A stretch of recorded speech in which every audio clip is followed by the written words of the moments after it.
مجھے ذاتی شجاعت دکھانے کے لیے نہیں لڑیں گے، بلکہ یہ اپنے اللہ کی رضا جوئی کے لیے لڑیں گے۔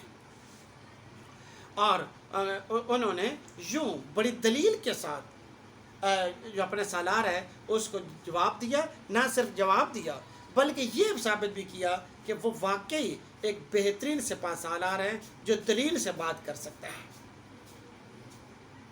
اس کے بعد انہوں نے بتایا کہ میں وہ سپہ سالار نہیں بننا چاہتا کہ جو سپاہیوں کی تلواروں کی سائے میں بیٹھا ہو، بلکہ میں آگے بڑھ کے لڑنا چاہتا ہوں۔